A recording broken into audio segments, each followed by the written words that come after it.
ਲੇਕਿਨ ਬੀਜੇਪੀ ਦੇ ਤੁਹਾਡੇ ਆਗੂ ਨੇ ਹਰਜੀਤ ਗਰੇਵਾਲ, ਉਹ ਕਹਿੰਦੇ ਕਿ ਇਹਦੇ ਵਿੱਚ ਨਕਸਲਵਾਦ ਘੁਸਿਆ ਹੋਇਆ ਹੈ। ਮੱਧ ਪ੍ਰਦੇਸ਼ ਤੋਂ ਬੀਜੇਪੀ ਦੇ ਸਾਂਸਦ ਨੇ, ਉਹ ਕਹਿੰਦੇ ਜੀ ਆਤੰਕਵਾਦੀ ਨੇ ਕਿਸਾਨ ਆਤੰਕਵਾਦੀ ਹੈ, ਨਕਸਲਵਾਦੀ ਹੈ, ਮਾਓਵਾਦੀ ਹੈ, ਕੌਣ ਹੈ? जिस प्रकार नाल सरकारी मशीनरी का दुरुपयोग होया, जिस प्रकार नाल पुलिस प्रशासन का दुरुपयोग होया, इस सब तो बाद इन्हां चुनावां दे नतीजों का कोई मतलब नहीं है। किसान अंदोलन तो बाद ਇਹ ਪਹਿਲੀ ਚੋਣ ਸੀਗੀ ਤੇ ਸੈਮੀਫਾਈਨਲ ਤਾਂ ਮੰਨਿਆ ਹੀ ਜਾ ਰਿਹਾ, ਕਿਉਂਕਿ ਜਨਤਾ ਨੇ ਵੋਟਾਂ ਤਾਂ ਪਾਈਆਂ ਨੇ, ਲੋਕਾਂ ਨੇ ਵੋਟ ਤਾਂ ਪਾਈ। ਜਿੰਨੇ ਚੋਣ ਦਫ਼ਤਰ ਖੁੱਲੇ ਸੀ ਉੱਥੇ ਕਾਂਗਰਸ ਦੇ ਗੁੰਡੇ ਕਿਸਾਨ ਅੰਦੋਲਨ ਦੀ ਆੜ ਚ ਆਉਂਦੇ ਨੇ, ਪੁਲਿਸ ਨਾਲ ਲੈ ਕੇ ਆਉਂਦੇ ਨੇ, ਚਾਹੇ ਉਹ ਰਾਜਪੁਰਾ ਹੈ, ਚਾਹੇ ਉਹ ਮੋਹਾਲੀ ਹੈ, ਚਾਹੇ ਉਹ ਮਾਲਵਾ ਦੇ ਬਹੁਤ ਸਾਰੇ ਜ਼ਿਲ੍ਹੇ ਨੇ, ਸਾਰੇ ਦਫ਼ਤਰ ਤੋੜ ਦਿੱਤੇ ਜਾਂਦੇ ਨੇ। ਤੁਸੀਂ ਵੀਡੀਓ ਦੇਖ ਸਕਦੇ ਹੋ, ਉਹ ਵੀਡੀਓ ਸਾਫ਼ ਨਜ਼ਰ ਆ ਰਿਹਾ, ਉਹ ਲੋਕ ਲੋਕਲ ਜਿਹੜੇ ਕਾਂਗਰਸ ਦੇ ਨੇਤਾ ਨੇ, ਉਹਨਾਂ ਦੇ ਕਾਰਕੁਨ ਨੇ, ਉਹਨਾਂ ਦੇ ਪਾਲੇ ਹੋਏ ਲੋਕ ਨੇ ਜਿਹੜੇ ਆ ਕਰਕੇ ਕਿਸਾਨੀ ਝੰਡੇ ਦੀ ਆੜ 'ਚ ਹਮਲੇ ਕਰਦੇ ਨੇ। ਇਸ ਕਰਕੇ ਉਹ ਸਾਰਾ ਕੁਝ ਜੋ ਪੰਜਾਬ 'ਚ ਚੱਲ ਰਿਹਾ ਹੈ, ਇਹ ਸਿੱਧਾ ਉਹਨਾਂ ਦੀ ਛਤਰਛਾਇਆ 'ਚ ਚੱਲ ਰਿਹਾ ਹੈ। ਔਰ ਮੈਨੂੰ ਇੱਥੇ ਕਹਿਣ 'ਚ ਕੋਈ ਗੁਰੇਜ਼ ਨਹੀਂ ਹੈ ਕਿ ਆਪਣੀ ਸੱਤਾ ਦੀ ਲਾਲਸਾ 'ਚ ਕੈਪਟਨ ਅਮਰਿੰਦਰ ਪੰਜਾਬ ਨੂੰ ਫੇਰ ਤੋਂ ਅੱਗ 'ਚ ਧਕੇਲਣ ਦੀ ਤਿਆਰੀ ਕਰ ਰਿਹਾ ਹੈ। 2022 ਦਾ ਇਲੈਕਸ਼ਨ ਪੱਕਾ ਇਹ ਸਿਓਰਟੀ ਹੈ ਕਿ ਬੀਜੇਪੀ ਇਕੱਲੀ ਲੜੇਗੀ? ਕਿਹਾ ਇਹ ਜਾ ਰਿਹਾ ਕਿ ਪ੍ਰਤਾਪ ਬਾਜਵਾ ਦੇ ਨਾਲ ਅੰਦਰ ਖਾਤੇ ਗੱਲ ਚੱਲ ਰਹੀ ਹੈ, ਨਵਜੋਤ ਸਿੰਘ ਸਿੱਧੂ ਦੇ ਨਾਲ ਗੱਲ ਚੱਲ ਰਹੀ ਹੈ। ਕੀ ਲੱਗਦਾ ਹੈ ਤੁਹਾਡਾ ਹੁਣ ਅੱਗੇ 2022 ਦਾ ਚਿਹਰਾ ਕੌਣ ਹੋਊਗਾ ਬੀਜੇਪੀ ਦਾ? ਲੇਕਿਨ ਤੋਮਰ ਸਾਹਿਬ ਤਾਂ ਇਹ ਕਹਿੰਦੇ ਨੇ ਕਿ ਪੰਜਾਬ ਦੇ ਵਿੱਚ ਬੀਜੇਪੀ ਹਮੇਸ਼ਾ ਕਮਜ਼ੋਰ ਰਹੀ ਹੈ। ਕਿਸਾਨ ਅੰਦੋਲਨ ਦੌਰਾਨ ਲੱਖਾ ਸਿਧਾਣਾ ਨੇ ਜਿਸ ਹਿਸਾਬ ਨਾਲ ਸਰਿਆਮ ਰੈਲੀ ਕਰ ਲਿਆ, ਭਗੌੜਾ ਹੈ, 1 ਲੱਖ ਦਾ ਇਨਾਮ ਹੈ, ਬਾਵਜੂਦ ਇਹਦੇ ਨਾਲ ਪੰਜਾਬ ਪੁਲਿਸ ਨੇ ਕੁਝ ਫੜਿਆ, ਉਸ ਨੂੰ ਨਾ ਦਿੱਲੀ ਪੁਲਿਸ ਫੜ ਪਾਈ ਹੈ। ਕੋਈ ਵੀ ਅੰਦੋਲਨ ਹੁੰਦਾ ਹੈ ਉਹਦੇ ਵਿੱਚ ਪੱਤਰਕਾਰ ਵੀ ਜੇ ਕੋਈ ਬੋਲਦਾ ਹੈ ਸਰਕਾਰ ਦੇ ਖਿਲਾਫ, ਜੇ ਕੁਝ ਲਿਖਦਾ ਹੈ ਤਾਂ ਤੁਰੰਤ ਉਸ ਦੇ ਖਿਲਾਫ ਦੇਸ਼ ਧਰੋਹੀ ਦਾ ਮਾਮਲਾ ਦਰਜ ਕਰ ਲਿਆ ਜਾਂਦਾ ਹੈ। ਇਹ ਨਹੀਂ ਲੱਗਦਾ ਕਿ ਹੁਣ ਕਿਤਨੇ ਦੇਸ਼ ਧਰੋਹੀ ਜਿਹੜੀ ਧਾਰਾ ਹੈਗੀ ਆ ਉਹਦਾ ਗਲਤ ਮਿਸਯੂਜ਼ ਕੀਤਾ ਜਾ ਰਿਹਾ? ਸਤਿ ਸ਼੍ਰੀ ਅਕਾਲ, ਮੈਂ ਹਾਂ ਤੁਹਾਡੇ ਨਾਲ ਪ੍ਰਕਾਸ਼ ਫੁਲਾਰਾ ਤੇ ਤੁਸੀਂ ਵੇਖ ਰਹੇ ਹੋ ਸਕਾਈ ਨਿਊਜ਼ ਪੰਜਾਬ। ਪੰਜਾਬ ਦੇ ਵਿੱਚ ਇਸ ਵੇਲੇ ਜੇ ਗੱਲ ਕੀਤੀ ਜਾਵੇ ਤਾਂ ਫਿਰ ਕਿਸਾਨ ਅੰਦੋਲਨ ਦਾ ਜਿਹੜਾ ਮੁੱਦਾ ਹੈ ਜਾਂ ਕਿਸਾਨੀ ਦੀ ਜਿਹੜੀ ਗੱਲ ਹੈ, ਸਿੰਘੂ ਬਾਰਡਰ ਤੋਂ ਲੈ ਕੇ ਜਿਹੜੀ ਟਿਕਰੀ ਬਾਰਡਰ ਤੱਕ ਕਿਸਾਨਾਂ ਨੇ ਸਰਕਾਰ ਦੇ ਖਿਲਾਫ ਇੱਕ ਜੰਗ ਦਾ ਐਲਾਨ ਕੀਤਾ ਹੋਇਆ ਹੈ। ਉਹੀ ਹਰ ਕਿਸੇ ਦੇ ਮੂੰਹ ਦੇ ਵਿੱਚ ਉਹੀ ਛਾਇਆ ਹੋਇਆ ਹੈ। ਇਸ ਦੌਰਾਨ ਜੇ ਪੰਜਾਬ ਦੀ ਸਿਆਸਤ ਦੀ ਗੱਲ ਕਰੀਏ ਤਾਂ ਭਾਵੇਂ ਉਹ ਅਕਾਲੀ ਪਾਰਟੀ ਹੋਵੇ, ਕਾਂਗਰਸ ਪਾਰਟੀ ਹੋਵੇ, ਆਮ ਆਦਮੀ ਪਾਰਟੀ ਹੋਵੇ ਜਾਂ ਫਿਰ ਆਪਾਂ ਕਹੀਏ ਬੀਜੇਪੀ ਪਾਰਟੀ, ਹਰ ਕੋਈ ਕਿਸਾਨ ਅੰਦੋਲਨ ਦਾ ਸਿਹਰਾ ਆਪਣੇ ਸਿਰ ਦੇ ਉੱਤੇ ਬਣਨ ਵਾਸਤੇ ਤਿਆਰ ਬੈਠਾ ਹੈ, ਕੋਸ਼ਿਸ਼ਾਂ ਦੇ ਵਿੱਚ ਲੱਗਿਆ ਹੋਇਆ ਹੈ। ਲੇਕਿਨ ਜਿਹੜੀ ਅਸਲ ਚੁਣੌਤੀ ਪੰਜਾਬ ਦੇ ਵਿੱਚ ਹੈ ਉਹ ਬੀਜੇਪੀ ਪਾਰਟੀ ਵਾਸਤੇ ਹੈ, ਕਿਉਂਕਿ ਬੀਜੇਪੀ ਨੂੰ 2022 ਦਾ ਜਿਹੜਾ ਉਹਦਾ ਆਪਣਾ ਲਕਸ਼ ਹੈ ਕਿ ਉਸਨੇ ਇੱਥੇ ਆਪਣੀ ਸਰਕਾਰ ਬਣਾਉਣੀ, ਤੇ ਇਸ ਵਾਰ ਉਹ ਕੱਲੀ ਚੋਣ ਮੈਦਾਨ ਦੇ ਵਿੱਚ ਉਤਰੇਗੀ ਵੀ। ਤੇ ਇਹ ਸਾਰੀ ਚੀਜ਼ਾਂ ਨੂੰ ਦੇਖਦੇ ਹੋਏ ਕਿ ਬੀਜੇਪੀ ਵਾਸਤੇ ਅੱਗੇ ਕੀ ਕੁਝ ਚੁਣੌਤੀਆਂ ਨੇ, ਕਿਸਾਨੀ ਅੰਦੋਲਨ ਦਾ ਬੀਜੇਪੀ ਨੂੰ ਫਾਇਦਾ ਮਿਲ ਰਿਹਾ ਪੰਜਾਬ ਦੇ ਵਿੱਚ, ਜਾਂ ਫਿਰ ਜਿਵੇਂ ਉਹਨਾਂ ਦਾ ਘੇਰਾਵ ਹੋਇਆ ਸ਼ਹਿਰੀ ਸਰਕਾਰ ਦੀ ਚੋਣ ਦੇ ਵੇਲੇ, ਤਾਂ ਕੁਝ ਮੁਸੀਬਤਾਂ ਬੀਜੇਪੀ ਵਾਲਿਆਂ ਨੂੰ ਵੀ ਦਿਖਦੀਆਂ ਕਿ ਹਾਂ ਹੁਣ ਅੱਗੇ ਦਾ ਜਿਹੜਾ ਸਾਡਾ ਰਾਹ ਹੈ ਉਹ ਚੁਣੌਤੀਆਂ ਨਾਲ ਭਰਿਆ ਹੋਇਆ ਹੈ, ਮੁਸ਼ਕਿਲਾਂ ਨਾਲ ਭਰਿਆ ਹੋਇਆ ਹੈ, ਤੇ ਅੱਗੇ ਕਾਂਟੇ ਹੀ ਕਾਂਟੇ ਕਿੱਥੇ ਨਾ ਕਿੱਥੇ ਬੀਜੇਪੀ ਨੂੰ ਨਜ਼ਰ ਆ ਰਹੇ ਹੋਣਗੇ। ਇਹਨਾਂ ਸਾਰੇ ਮੁੱਦਿਆਂ ਵਾਸਤੇ ਗੱਲ ਕਰਨ ਦੇ ਅੱਜ ਸਾਡੇ ਨਾਲ ਨੇ ਸਕਾਈ ਨਿਊਜ਼ ਪੰਜਾਬ 'ਚ ਜੁੜੇ ਨੇ ਪੰਜਾਬ ਬੀਜੇਪੀ ਦੇ ਜਨਰਲ ਸਕੱਤਰ ਨੇ ਸੁਭਾਸ਼ ਸ਼ਰਮਾ ਜੀ। ਸੁਭਾਸ਼ ਜੀ ਤੁਹਾਡਾ ਬਹੁਤ ਬਹੁਤ ਸਵਾਗਤ ਹੈ। Thank you. ਸੁਭਾਸ਼ ਜੀ, ਸਭ ਤੋਂ ਪਹਿਲਾਂ ਗੱਲ ਇਹੀ, ਕਿਸਾਨ ਆਤੰਕਵਾਦੀ ਹੈ, ਨਕਸਲਵਾਦੀ ਹੈ, ਮਾਓਵਾਦੀ ਹੈ, ਕੌਣ ਹੈ? ਕਿਉਂਕਿ ਬੀਜੇਪੀ ਦੇ ਨੇਤਾ ਦੇ ਕੁਝ ਬਿਆਨ ਸਾਹਮਣੇ ਆਏ ਨੇ, ਕੋਈ ਕਹਿੰਦਾ ਆਤੰਕਵਾਦੀ ਹੈ, ਕੋਈ ਕਹਿੰਦਾ ਨਕਸਲਵਾਦੀ ਹੈ, ਕੋਈ ਕਹਿੰਦਾ ਉੱਥੇ ਪਿਕਨਿਕ ਸਪੋਟ ਹੈ। ਕੀ ਨੇ, ਤੁਹਾਨੂੰ ਕੀ ਲੱਗਦਾ ਹੈ? ਕਿਸਾਨ ਨੇ ਔਰ ਸਾਡੀ ਪਾਰਟੀ ਦੇ ਸਾਰੇ ਪ੍ਰਮੁੱਖ ਨੇਤਾਵਾਂ ਨੇ। ਅਗਰ ਤੁਸੀਂ ਨਰਿੰਦਰ ਤੋਮਰ ਜੀ ਨੂੰ ਸੰਸਦ 'ਚ ਸੁਣਿਆ ਹੋਏ, ਪ੍ਰਧਾਨ ਮੰਤਰੀ ਨਰਿੰਦਰ ਮੋਦੀ ਜੀ ਨੂੰ ਸੁਣਿਆ ਹੋਏ, ਅਸੀਂ ਬਹੁਤ ਸਪਸ਼ਟ ਰੂਪ ਨਾਲ ਇੱਕ ਵਾਰ ਨਹੀਂ ਬਹੁਤ ਵਾਰ ਇਹ ਗੱਲ ਕਹੀ ਹੈ, ਸਾਡੇ ਪੰਜਾਬ ਦੇ ਪ੍ਰਧਾਨ ਨੇ ਵੀ ਬਾਰ-ਬਾਰ ਇਹ ਗੱਲ ਦੁਹਰਾਈ ਹੈ ਕਿ ਜਿਹੜੇ ਵੀ ਕਿਸਾਨ ਅੰਦੋਲਨ ਕਰ ਰਹੇ ਨੇ ਸਾਡੀ ਪੂਰੀ ਸੰਵੇਦਨਸ਼ੀਲਤਾ ਉਹਨਾਂ ਦੇ ਨਾਲ ਹੈ। ਔਰ ਅਸੀਂ ਬਹੁਤ ਗੰਭੀਰਤਾ ਨਾਲ, ਬੜੀ ਸੰਵੇਦਨਸ਼ੀਲਤਾ ਨਾਲ ਉਹਨਾਂ ਦੇ ਜੋ ਮੁੱਦੇ ਨੇ ਉਹਨਾਂ ਦੇ ਬਾਰੇ ਵਿਚਾਰ ਵੀ ਕੀਤਾ। ਸਰਕਾਰ ਨਾਲ 12 ਦੌਰ ਦੀ ਗੱਲਬਾਤ ਹੋਈ ਔਰ ਸਰਕਾਰ ਨੇ ਜੋ ਖਦਸ਼ੇ, ਜਦੋਂ ਇਹ ਅੰਦੋਲਨ ਸ਼ੁਰੂ ਹੋਇਆ ਸੀ, ਜੋ ਖਦਸ਼ੇ ਕਿਸਾਨ ਸੰਗਠਨਾਂ ਨੇ ਉਸ ਵੇਲੇ ਜ਼ਾਹਿਰ ਕੀਤੇ ਸੀਗੇ, ਉਹਨਾਂ ਸਾਰੇ ਖਦਸ਼ਿਆਂ ਦਾ ਹੱਲ ਵੀ ਕਰਨ ਦਾ ਭਰੋਸਾ ਦਿੱਤਾ। ਕਾਨੂੰਨਾਂ 'ਚ ਕੀ ਸੁਧਾਰ ਹੋ ਸਕਦੇ ਨੇ ਇਹਦੀ ਗੱਲ ਵੀ ਕਹੀ।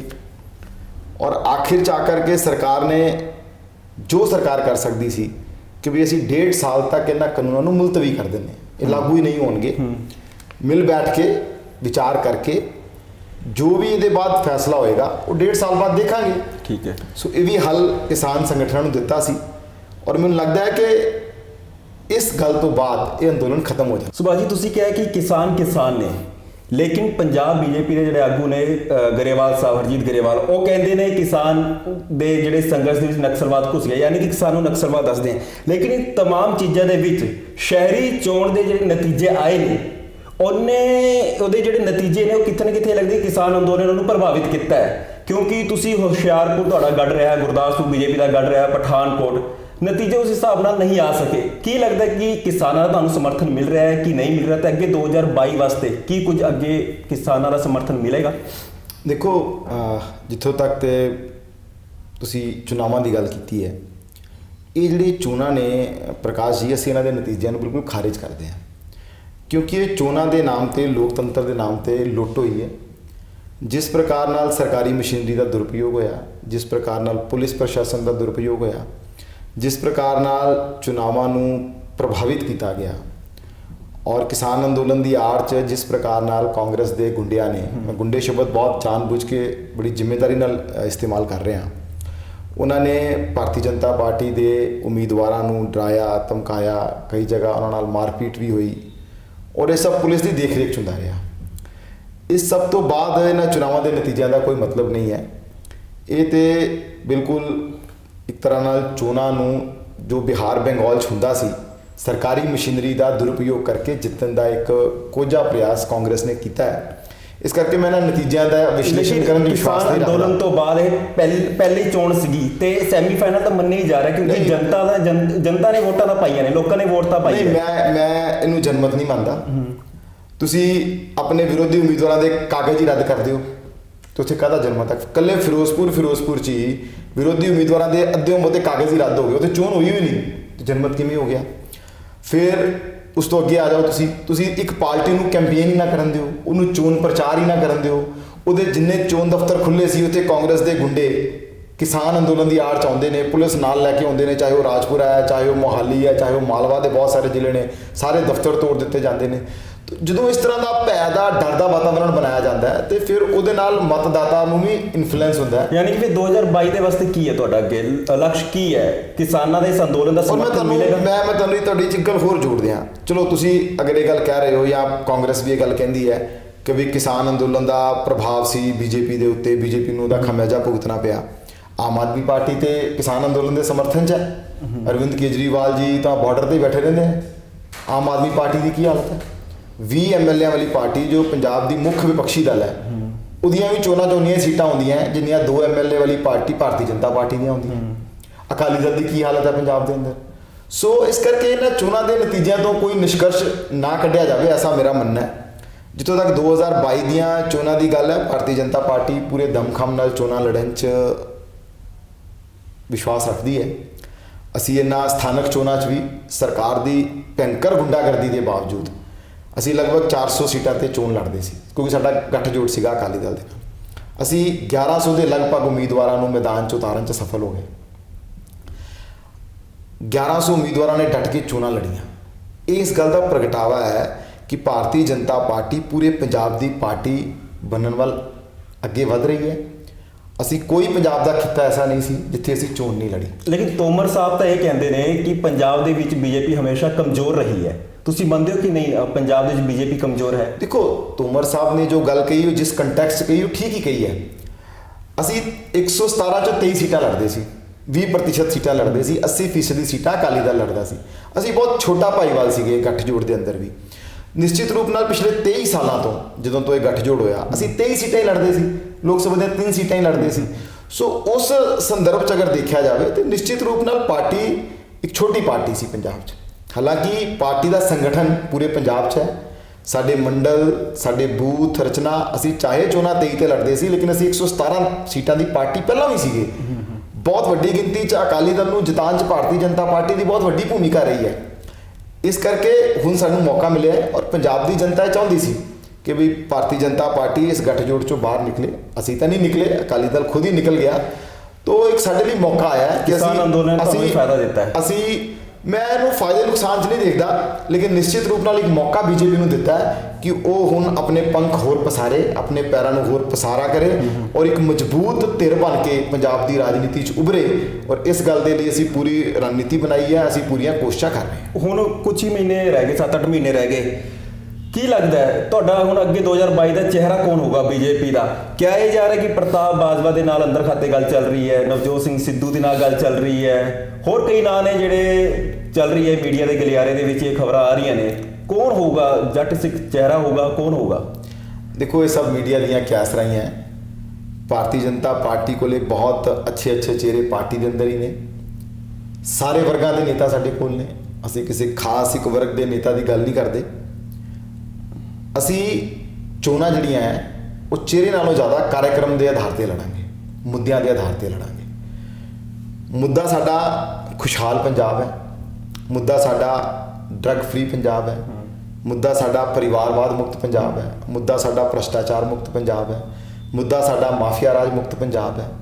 ਸੋ ਅਸੀਂ ਜਿਹੜੀਆਂ ਚੋਣਾਂ ਹੈ 2022 ਦੀਆਂ, ਉਹਦੇ ਲਈ ਕਾਰਜਕ੍ਰਮ ਲੈ ਕੇ ਪੰਜਾਬ ਦੀ ਜਨਤਾ ਕੋਲ ਜਾਵਾਂਗੇ, ਮੁੱਦਿਆਂ ਦੇ ਆਧਾਰ ਤੇ ਗੱਲ ਕਰਾਂਗੇ ਔਰ ਪੂਰੀ ਚੋਣ ਜਿਹੜੀ ਸਾਡੀ ਹੈ ਉਹ ਪੰਜਾਬੀਅਤ ਨੂੰ ਆਧਾਰ ਬਣਾ ਕਰਕੇ ਕਿਵੇਂ ਇੱਕ ਖੁਸ਼ਹਾਲ ਪੰਜਾਬ ਅਸੀਂ ਬਣਾ ਸਕਦੇ ਹਾਂ, ਉਹਦੇ ਇਰਦ ਗਿਰਦ ਸਾਰੀ ਚੋਣ ਕੈਂਪੇਨ ਚੱਲੇਗੀ। ਵਿਜੇ ਸਾਂਪਲਾ ਜੀ ਦੀ 2019 ਦੇ ਵਿੱਚ ਟਿਕਟ ਕੱਟ ਦਿੱਤੀ ਜਾਂਦੀ ਹੈ।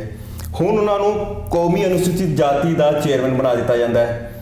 ਇਹ ਮੰਨ ਲਈਏ ਕਿ ਪੰਜਾਬ ਦੇ ਵਿੱਚ ਕਿਤੇ 2022 ਦੇ ਵਿੱਚ ਬੀਜੇਪੀ ਦਲਿਤ ਕਾਰਡ ਖੇਡਣ ਦੀ ਕੋਸ਼ਿਸ਼ ਕਰੇ, ਕਿਉਂਕਿ ਦਲਿਤਾਂ ਦੀ ਜੇ ਆਪਾਂ ਗੱਲ ਕਰੀਏ 34% ਦਲਿਤ ਨੇ। ਬੀਜੇਪੀ ਆਪਣੇ ਆਪ ਨੂੰ, ਬੀਜੇਪੀ ਦੀ ਜਿਹੜੀ ਲੱਗੀ ਹੋਈ ਹੈ ਮੋਹਰ ਹਿੰਦੂਵਾਦੀ ਪਾਰਟੀ ਦੀ ਲੱਗੀ ਹੋਈ ਹੈ, ਤੇ ਕਿੱਥੇ ਬੀਜੇਪੀ ਪੰਜਾਬ ਦੇ ਵਿੱਚ ਕਿ ਕਿਸਾਨ ਅੰਦੋਲਨ ਦਾ ਜਿਹੜਾ ਹੈਗਾ ਇੱਕ ਪ੍ਰਭਾਵ ਪਿਆ ਹੈ ਬੀਜੇਪੀ ਨੂੰ, ਤੇ 38+34 ਤਾਂ ਨਹੀਂ ਕਰਨਾ ਚਾਹੁੰਦੀ ਜਿਹੜੇ ਹਿੰਦੂ ਵੋਟ ਬੈਂਕ ਹੈ। ਦੇਖੋ, ਭਾਰਤੀ ਜਨਤਾ ਪਾਰਟੀ ਨਾ ਤਾਂ ਜਾਤੀ ਦੀ ਸਿਆਸਤ ਕਰਦੀ ਹੈ, ਨਾ ਫਿਰਕੇ ਦੀ ਸਿਆਸਤ ਕਰਦੀ ਹੈ, ਨਾ ਸੰਪਰਦਾਇ ਦੀ ਸਿਆਸਤ ਕਰਦੀ ਹੈ। ਭਾਰਤੀ ਜਨਤਾ ਪਾਰਟੀ ਮੁੱਦਿਆਂ ਦੀ ਸਿਆਸਤ ਕਰਦੀ ਹੈ। ਸਾਂਪਲਾ ਜੀ ਸਾਡੇ ਬੜੇ ਸੀਨੀਅਰ ਲੀਡਰ ਨੇ। ਭਾਰਤੀ ਜਨਤਾ ਪਾਰਟੀ ਇੱਕ ਬੜੀ ਸਟਰਕਚਰਡ ਪਾਰਟੀ ਹੈ। ਇੱਥੇ ਹਰ ਕਾਰਜਕਰਤਾ ਨੂੰ ਇੱਕ ਰੋਲ ਮਿਲਿਆ ਹੋਇਆ ਹੈ। ਅੱਜ ਮੈਨੂੰ ਜਨਰਲ ਸਕੱਤਰ ਦਾ ਰੋਲ ਮਿਲਿਆ, ਹੋ ਸਕਦਾ ਕੱਲ ਮੈਨੂੰ ਕੋਈ ਹੋਰ ਰੋਲ ਮਿਲ ਜਾਏ। ਸਾਂਪਲਾ ਜੀ ਨੂੰ ਪਹਿਲਾਂ ਪਾਰਟੀ ਨੇ MP ਬਣਾਇਆ, ਮੰਤਰੀ ਬਣਾਇਆ, ਪ੍ਰਧਾਨ ਬਣਾਇਆ। ਉਹਦੇ ਬਾਅਦ ਪਾਰਟੀ ਨੂੰ ਲੱਗਿਆ ਕਿ ਨਹੀਂ ਉੱਥੋਂ ਸੋਮ ਪ੍ਰਕਾਸ਼ ਜੀ ਨੂੰ ਲੜਾਣਾ ਹੈ, ਅੱਜ ਸਾਂਪਲਾ ਜੀ ਨੂੰ ਚੇਅਰਮੈਨ ਬਣਾਤਾ, ਕੈਬਨਿਟ ਰੈਂਕ ਦੇ ਦਿੱਤਾ। ਸੋ ਸਾਡੀ ਪਾਰਟੀ 'ਚ ਜੋ ਕਾਰਜਕਰਤਾ ਕੰਮ ਕਰ ਰਹੇ ਨੇ ਉਹਨਾਂ ਨੂੰ ਉਹਨਾਂ ਦੀ ਯੋਗਤਾ ਦੇ ਹਿਸਾਬ ਨਾਲ, ਸਮੇਂ ਦੇ ਹਿਸਾਬ ਨਾਲ ਅਲੱਗ-ਅਲੱਗ ਜ਼ਿੰਮੇਵਾਰੀਆਂ ਮਿਲਦੀਆਂ ਰਹਿੰਦੀਆਂ। ਇਹਦੇ 'ਚ ਕੋਈ ਰਾਜਨੀਤੀ ਜਿਹੜੀ ਆ ਉਹ ਨਹੀਂ ਹੈ। ਅਸੀਂ ਪੰਜਾਬ ਦੇ ਸਭ ਵਰਗਾਂ ਨੂੰ ਨਾਲ ਲੈ ਕੇ ਪੋਲਿਟਿਕਸ ਕਰਨੀ ਹੈ। ਠੀਕ ਹੈ। ਪੰਜਾਬ ਦੇ ਜਿੰਨੇ ਵੀ ਵਰਗ ਨੇ, ਅਸੀਂ ਇਸ ਗਿਣਤੀ 'ਚ ਹੀ ਨਹੀਂ ਪੈਂਦੇ ਕਿਹਦੀ ਗਿਣਤੀ ਕਿੰਨੀ ਹੈ। ਨਾ ਅਸੀਂ ਹਿੰਦੁਸਤਾਨ 'ਚ ਇਸ ਗਿਣਤੀ 'ਚ ਪੈਂਦੇ ਹਾਂ, ਨਾ ਅਸੀਂ ਪੰਜਾਬ 'ਚ ਇਸ ਗਿਣਤੀ 'ਚ ਪੈਂਦੇ ਹਾਂ। ਅਸੀਂ ਮੁੱਦਿਆਂ ਦੀ ਰਾਜਨੀਤੀ ਕਰਨੀ ਹੈ, ਸਾਰੇ ਵਰਗਾਂ ਨੂੰ ਨਾਲ ਲੈ ਕੇ ਚੱਲਣਾ ਹੈ, ਪੰਜਾਬੀਅਤ ਦੀ ਗੱਲ ਕਰਨੀ ਹੈ, ਪੰਜਾਬ ਦੀ ਗੱਲ ਕਰਨੀ ਹੈ। ਤੇ ਇੱਕ ਗੱਲ ਇਹ ਦੇਖੀ ਗਈ ਹੈ ਕਿ ਕਿਸਾਨ ਅੰਦੋਲਨ ਦੌਰਾਨ ਲੱਖਾ ਸਿਧਾਣਾ ਨੇ ਜਿਸ ਹਿਸਾਬ ਨਾਲ ਮੁੱਖ ਮੰਤਰੀ ਕੈਪਟਨ ਅਮਰਿੰਦਰ ਸਿੰਘ ਦੇ ਜੱਦੀ ਪਿੰਡ ਦੇ ਵਿੱਚ ਜਾ ਕੇ ਰੈਲੀ ਕਰ ਲੈਂਦੇ ਆ, ਉਸ ਤੋਂ ਬਾਅਦ ਲੱਖਾ ਸਿਧਾਣਾ ਦਿੱਲੀ ਪੁਲਿਸ ਵਾਲਿਆਂ ਨੂੰ ਫੜਨ ਵਾਸਤੇ ਉੱਥੇ ਕਹਿੰਦੀ ਹੈ ਕਿ ਅਸੀਂ ਪੰਜਾਬ ਦੇ ਵਿੱਚ ਲਗਾਤਾਰ ਛਾਪੇਮਾਰੀ ਕਰ ਰਹੇ ਹਾਂ। ਲੇਕਿਨ ਕੀ ਦੇਖਦੇ ਹੋ ਕਿ ਸਰੇਆਮ ਰੈਲੀ ਕਰ ਲਿਆ, ਭਗੌੜਾ ਹੈ, 1 ਲੱਖ ਦਾ ਇਨਾਮ ਹੈ, ਬਾਵਜੂਦ ਇਹਦੇ ਨਾ ਪੰਜਾਬ ਪੁਲਿਸ ਨੇ ਕੁਝ ਫੜਿਆ, ਉਸ ਨੂੰ ਨਾ ਦਿੱਲੀ ਪੁਲਿਸ ਫੜ ਪਾਈ ਹੈ। ਕਿ ਕਿਹਦੀ ਨਾਲਾਇਕੀ ਲੱਗਦੀ ਹੈ ਤੁਹਾਨੂੰ ਇਹਦੇ ਪੂਰੇ ਦੇ? ਦੇਖੋ, ਅਸੀਂ ਲਗਾਤਾਰ ਇਹ ਗੱਲ ਕਹਿ ਰਹੇ ਹਾਂ ਕਿ ਪੰਜਾਬ ਦੀ ਸਰਕਾਰ ਜਿਹੜੀ ਹੈ ਉਹਦੀ ਸ਼ਹਿ ਨਾਲ ਪੰਜਾਬ 'ਚ ਸਭ ਕੁਝ ਹੋ ਰਿਹਾ ਹੈ, ਉਹਦੇ ਸਮਰਥਨ ਨਾਲ ਇਹ ਸਭ ਕੁਝ ਹੋ ਰਿਹਾ ਹੈ। ਇੱਕ ਗੈਂਗਸਟਰ ਜਿਹਦੇ ਤੇ ਇਨਾਮ ਰੱਖਿਆ ਹੋਇਆ ਹੈ ਹੁਣ, ਜਿਹੜਾ ਦਿੱਲੀ ਦੀ ਹਿੰਸਾ 'ਚ ਆਰੋਪੀ ਹੈ, ਉਹ ਇਸ ਪ੍ਰਕਾਰ ਨਾਲ ਅਗਰ ਰੈਲੀ ਕਰ ਜਾਂਦਾ ਹੈ ਤੇ ਸਿੱਧਾ ਸਵਾਲੀਆ ਨਿਸ਼ਾਨ ਪੰਜਾਬ ਦੀ ਪੁਲਿਸ ਦੇ ਉੱਤੇ ਹੈ, ਮੁੱਖ ਮੰਤਰੀ ਸਾਹਿਬ ਦੇ ਉੱਤੇ ਹੈ। ਔਰ ਇਸ ਤੋਂ ਵੀ ਜ਼ਿਆਦਾ ਬਦਕਿਸਮਤੀ ਦੀ ਗੱਲ ਇਹ ਹੈ ਕਿ ਉਹ ਰੈਲੀ ਮੁੱਖ ਮੰਤਰੀ ਸਾਹਿਬ ਦੇ ਜੱਦੀ ਪਿੰਡ 'ਚ ਕਰਕੇ ਜਾਂਦਾ ਹੈ। ਦਿੱਲੀ ਪੁਲਿਸ, ਦੇਖੋ, ਸਾਡੇ ਦੇਸ਼ 'ਚ ਫੈਡਰਲ ਢਾਂਚਾ ਹੈ। ਇੱਕ ਸਟੇਟ ਦੀ ਪੁਲਿਸ ਜਦੋਂ ਦੂਜੀ ਸਟੇਟ 'ਚ ਜਾਂਦੀ ਹੈ ਤੇ ਉਹ ਲੋਕਲ ਪੁਲਿਸ ਦੇ ਸਹਾਰੇ ਹੀ ਉਹਨੇ ਸਾਰੀ ਕਾਰਵਾਈ ਕਰਨੀ ਹੁੰਦੀ ਹੈ। ਪੰਜਾਬ ਦੀ ਪੁਲਿਸ ਨੇ ਜਿਸ ਪ੍ਰਕਾਰ ਦਾ ਰਵੱਈਆ ਅਪਣਾਇਆ, ਮੈਨੂੰ ਲੱਗਦਾ ਹੈ ਕਿ ਉਹ ਬਿਲਕੁਲ ਇੱਕ ਸੋਚੀ ਸਮਝੀ ਰਣਨੀਤੀ ਦੇ ਤਹਿਤ ਚੱਲ ਰਿਹਾ ਹੈ। ਕੈਪਟਨ ਅਮਰਿੰਦਰ ਜਿਹੜੇ ਨੇ, ਉਹਨਾਂ ਨੂੰ ਲੱਗਦਾ ਹੈ ਕਿ ਪੰਜਾਬ 'ਚ ਡਰ ਦਾ ਮਾਹੌਲ ਬਣਿਆ ਰਹੇ ਔਰ ਇਸ ਡਰ ਦੇ ਮਾਹੌਲ 'ਚ ਜਿਵੇਂ ਉਹਨਾਂ ਨੇ ਕਾਰਪੋਰੇਸ਼ਨ ਦੀਆਂ ਔਰ ਮਿਊਨਿਸਪੈਲਿਟੀ ਦੀਆਂ ਚੋਣਾਂ ਲੁੱਟ ਲਈਆਂ, ਇਸੇ ਪ੍ਰਕਾਰ ਦਾ ਡਰ ਦਾ ਮਾਹੌਲ ਬਣਾ ਕੇ ਉਹ ਵਿਧਾਨ ਸਭਾ ਦੀ ਦੂਜੀ ਪਾਰੀ ਖੇਡਣ ਦੇ ਮੂਡ 'ਚ ਨੇ। ਇਸ ਕਰਕੇ ਉਹ ਸਾਰਾ ਕੁਝ ਜੋ ਪੰਜਾਬ 'ਚ ਚੱਲ ਰਿਹਾ ਹੈ, ਇਹ ਸਿੱਧਾ ਉਹਨਾਂ ਦੀ ਛਤਰਛਾਇਆ 'ਚ ਚੱਲ ਰਿਹਾ, ਉਹਨਾਂ ਦੇ ਹਿਸਾਬ ਨਾਲ ਚੱਲ ਰਿਹਾ। ਔਰ ਮੈਨੂੰ ਇੱਥੇ ਕਹਿਣ 'ਚ ਕੋਈ ਗੁਰੇਜ਼ ਨਹੀਂ ਹੈ ਕਿ ਆਪਣੀ ਸੱਤਾ ਦੀ ਲਾਲਸਾ 'ਚ ਕੈਪਟਨ ਅਮਰਿੰਦਰ ਪੰਜਾਬ ਨੂੰ ਫੇਰ ਤੋਂ ਅੱਗ 'ਚ ਧਕੇਲਣ ਦੀ ਤਿਆਰੀ ਕਰ ਰਹੇ ਨੇ। ਬੀਜੇਪੀ ਦੇ ਉੱਪਰ ਵੀ ਕਾਫੀ ਹਮਲੇ ਹੋਏ ਨੇ ਪੰਜਾਬ ਦੇ ਵਿੱਚ। ਤੁਹਾਡੇ ਉੱਤੇ ਖੁਦ ਹਮਲਾ ਹੋ ਚੁੱਕਿਆ ਹੈ ਚੋਣ ਪ੍ਰਚਾਰ ਦੇ ਦੌਰਾਨ। ਤੁਸੀਂ ਕਹਿੰਦੇ ਹੋ ਕਿ ਕਾਂਗਰਸ ਦੇ ਵੱਲੋਂ ਕਥਿਤ ਤੌਰ ਤੇ ਜਿਹੜੇ ਗੁੰਡੇ ਨੇ ਉਹਨਾਂ ਨੇ ਇਹ ਹਮਲਾ ਕਰਾਇਆ ਹੈ, ਲੇਕਿਨ ਉੱਥੇ ਜਿਹੜੇ ਨਾਅਰੇ ਲੱਗਦੇ ਹੋ ਕਿਸਾਨੀ ਅੰਦੋਲਨ ਦੇ ਪੱਖ ਦੇ ਵਿੱਚ ਉੱਥੇ ਨਾਅਰੇ ਲੱਗਦੇ ਨੇ। ਕਾਂਗਰਸ ਕਹਿੰਦੀ ਹੈ ਕਿਸਾਨਾਂ ਨੇ ਉਹਨਾਂ ਦਾ ਘਿਰਾਓ ਕੀਤਾ ਹੈ। ਕਿਵੇਂ ਦੇਖਦੇ ਹੋ ਕਿ ਕੀ ਇਹ ਚੱਲ ਰਿਹਾ ਪੂਰਾ ਮਾਮਲਾ? ਕਿਉਂਕਿ ਕਿਸਾਨ ਤਾਂ ਤੁਹਾਡਾ ਘਿਰਾਓ ਕਰ ਹੀ ਰਹੇ ਹੈ, ਕਿ ਹਮਲਾ ਕੌਣ ਕਰ ਰਿਹਾ ਹੈ ਤੁਹਾਡੇ ਉੱਤੇ? ਮੈਨੂੰ ਦੱਸੋ ਕਿ ਕਿੰਨੇ ਮਹੀਨਿਆਂ ਤੋਂ ਪੰਜਾਬ 'ਚ ਕਿਸਾਨ ਅੰਦੋਲਨ ਚੱਲ ਰਿਹਾ ਹੈ? ਸਿੰਘੂ ਬਾਰਡਰ ਤੇ ਵੀ ਚੱਲ ਰਿਹਾ ਹੈ, ਟਿਕਰੀ ਤੇ ਵੀ ਚੱਲ ਰਿਹਾ ਹੈ, ਗਾਜ਼ੀਪੁਰ ਵੀ ਚੱਲ ਰਿਹਾ ਹੈ। ਜਿਹੜੇ ਲੋਕ ਉੱਥੇ ਧਰਨੇ ਤੇ ਬੈਠੇ ਨੇ, ਅੰਦੋਲਨ ਕਰ ਰਹੇ ਨੇ, ਉਹ ਕਿੰਨਾ ਕੁ ਹਮਲਾ ਲੋਕਾਂ ਤੇ ਕਰ ਰਹੇ ਨੇ? ਪੰਜਾਬ 'ਚ ਇਸ ਪ੍ਰਕਾਰ ਦੇ ਹਮਲੇ ਫਿਰ ਕੌਣ ਕਰ ਰਿਹਾ? ਉਹ ਤਾਂ ਨਹੀਂ ਕਰ ਰਹੇ। ਕਿਸਾਨ ਸੰਗਠਨ ਤਾਂ ਹੁਣ ਵੀ ਇਹ ਗੱਲ ਕਹਿ ਰਹੇ ਨੇ ਕਿ ਸਾਡਾ ਇਹਨਾਂ ਹਮਲਿਆਂ 'ਚ ਕੋਈ ਰੋਲ ਨਹੀਂ ਹੈ, ਸਾਡਾ ਇਹਨਾਂ ਹਮਲਿਆਂ 'ਚ ਕੋਈ ਹੱਥ ਨਹੀਂ ਹੈ।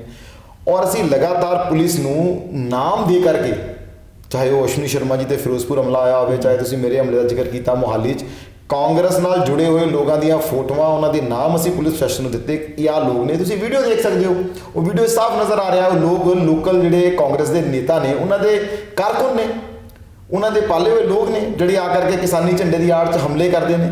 ਸੋ ਇਹ ਗਿਣੀ ਮਿੱਥੀ ਸਾਜ਼ਿਸ਼ ਦੇ ਤਹਿਤ ਬੀਜੇਪੀ ਪੰਜਾਬ 'ਚ ਇੱਕ ਤਾਕਤਵਰ ਧਿਰ ਬਣ ਕੇ ਨਾ ਉਭਰੇ, ਜੋ ਕਿ ਉਹਨਾਂ ਨੂੰ ਖਦਸ਼ਾ ਹੈ ਕਿ ਉਭਰ ਸਕਦੀ ਹੈ।